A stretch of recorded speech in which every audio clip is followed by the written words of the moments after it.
Hello, and welcome back to my YouTube channel.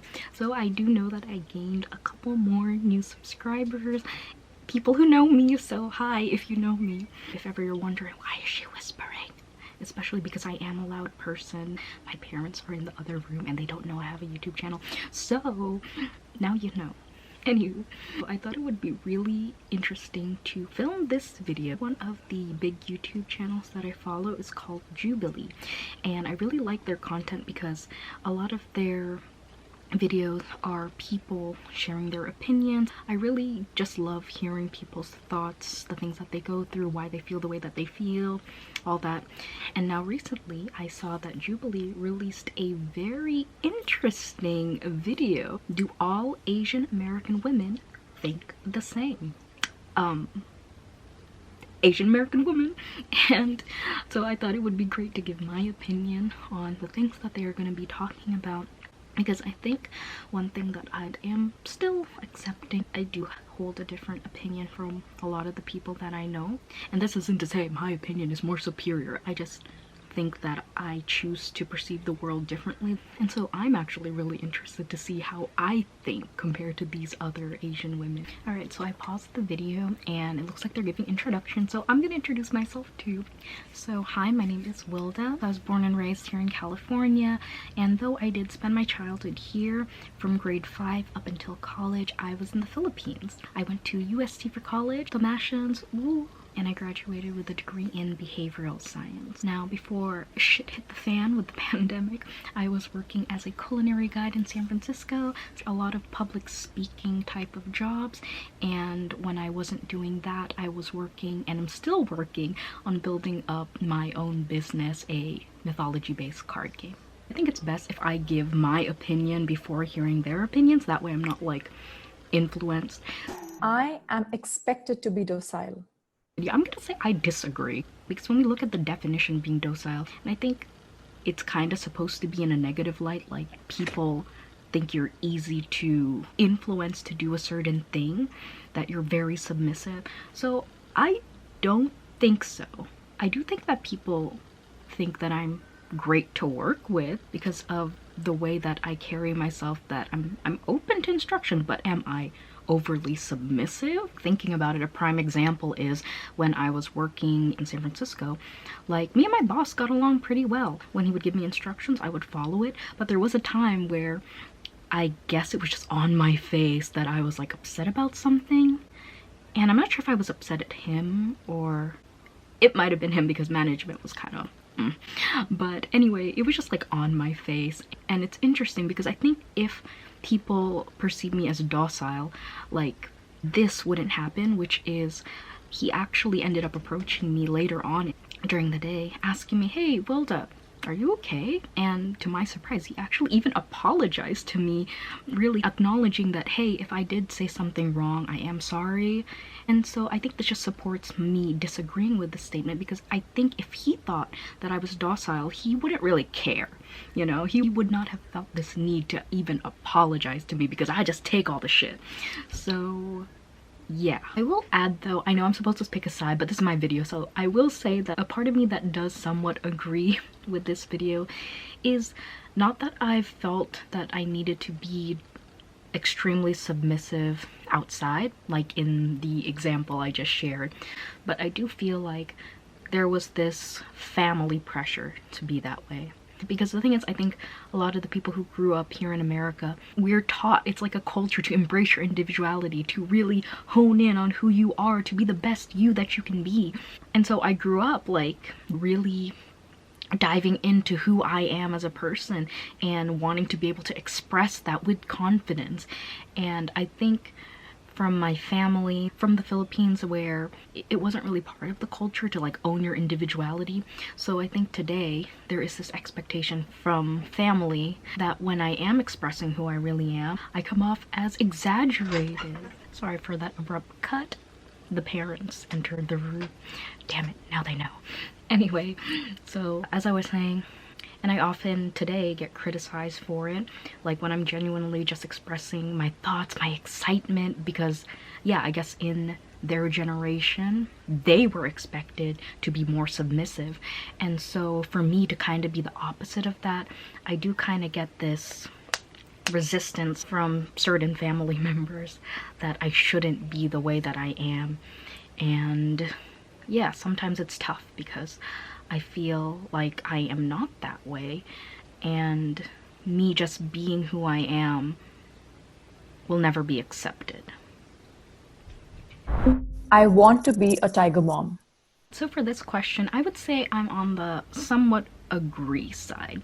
I think this term tiger mom was inspired from the book called Tiger Mom. If I'm wrong, just tell me in the comments. But anyway, my impression of tiger moms, yeah, someone very strict, very like, you know, I'ma hit you with a piece of wood. It happens in Asia, like here in America, that won't roll.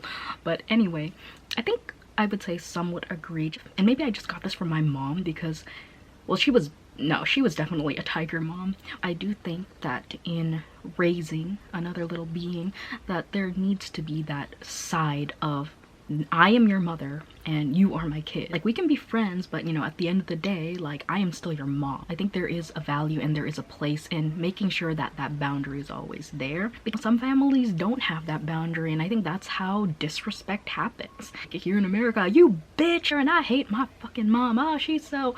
Like, in the Philippines, you want to get bitch slapped. So I think there is value in being somewhat of a tiger mom, but I personally don't want to be like the extreme version where my kids are like terrified of me. There really is an importance of discipline, so tough love here and there is definitely needed, just because I feel like I will be the type of mom who will tough love my child when need be, because it would come from a place of, I know you are better than this. I'm not gonna let you make excuses. Let's say my kid really has potential to shine in something, and I can see as their mom that they're passionate about, but if they're getting lazy, I'm a be tiger mom and be like, you gotta put in those 10,000 hours. You gotta work on your craft. In that example, if I did see that my kid was slacking off when their potential is up here, and I know in their heart of hearts that they're holding themselves back because they're scared of rejection or scared of failing or something like that, I think definitely in those cases I'm gonna be tiger mom, because sometimes you just need that kick forward, and I will be that mom.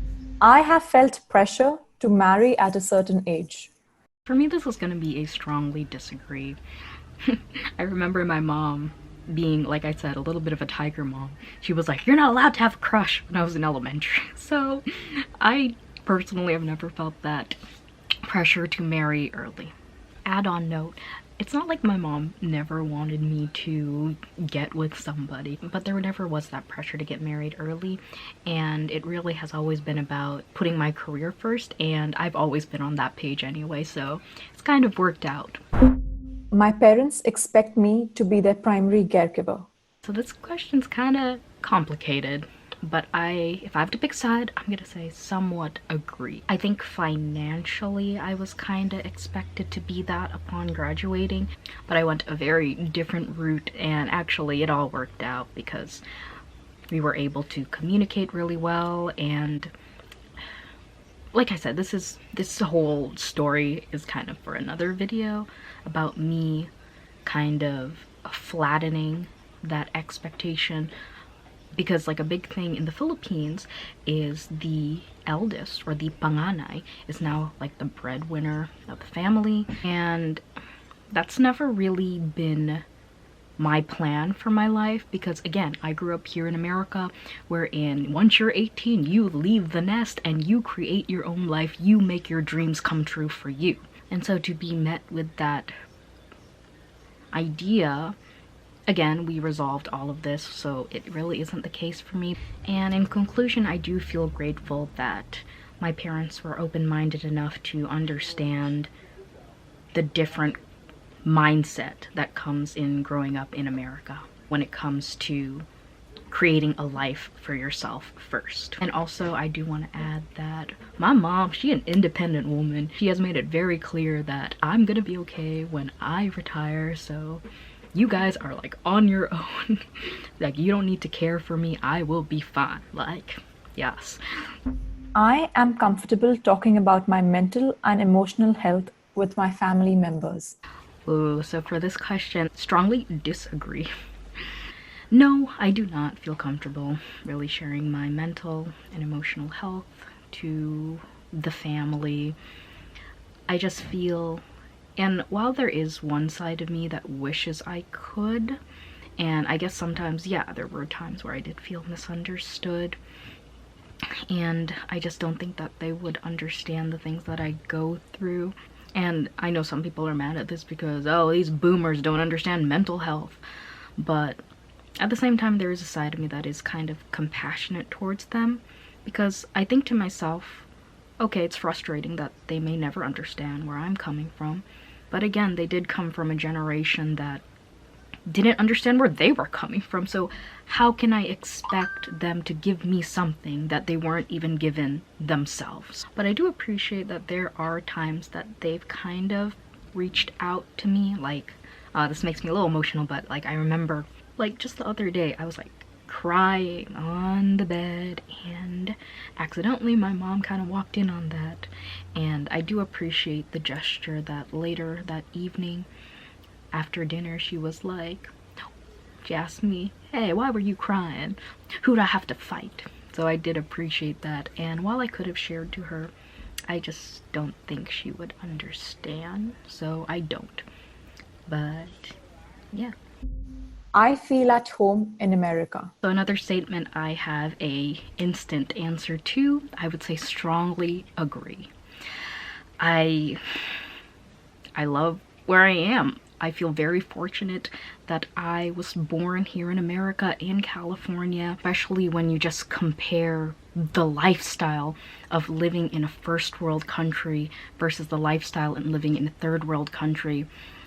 Not to say that, like, it really varies, because the thing is, here in the US, I think I live a very average lifestyle, but in the Philippines, I felt like I was kinda, because here's the thing, the rich in the Philippines also have a similar lifestyle to people here in America, but, and I think if you're Filipino or a Filipino American, you'll get what I mean, but if you're kind of like below rich in the Philippines, like conveniences like just having Wi-Fi for 24 hours, oh my god, it's such a blessing.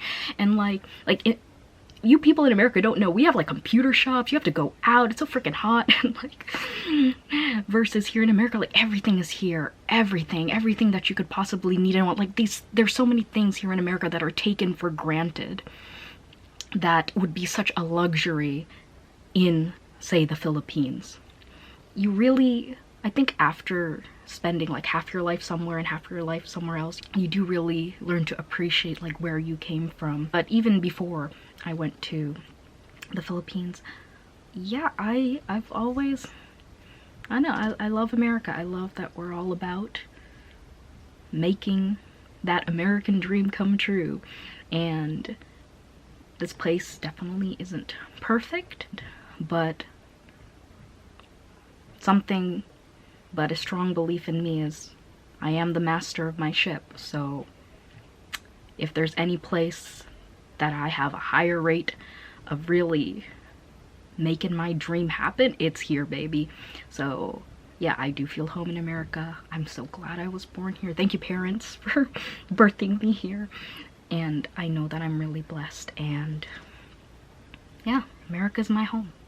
So yeah, I hope you all enjoyed hearing my perspective when it came to these questions. If you did agree with any of the things that I shared, please let me know in the comments below so I don't feel like such an outcast with the way that I think. Even if you disagree, let me know in the comments below. I mean, I'm sure you'll let me know anyway. And yeah, please do leave me a like if you enjoyed this video, and if you want to see more content from me, please do hit that subscribe button, for I will be making 1 to 2 videos every week. Thanks again for watching, everybody.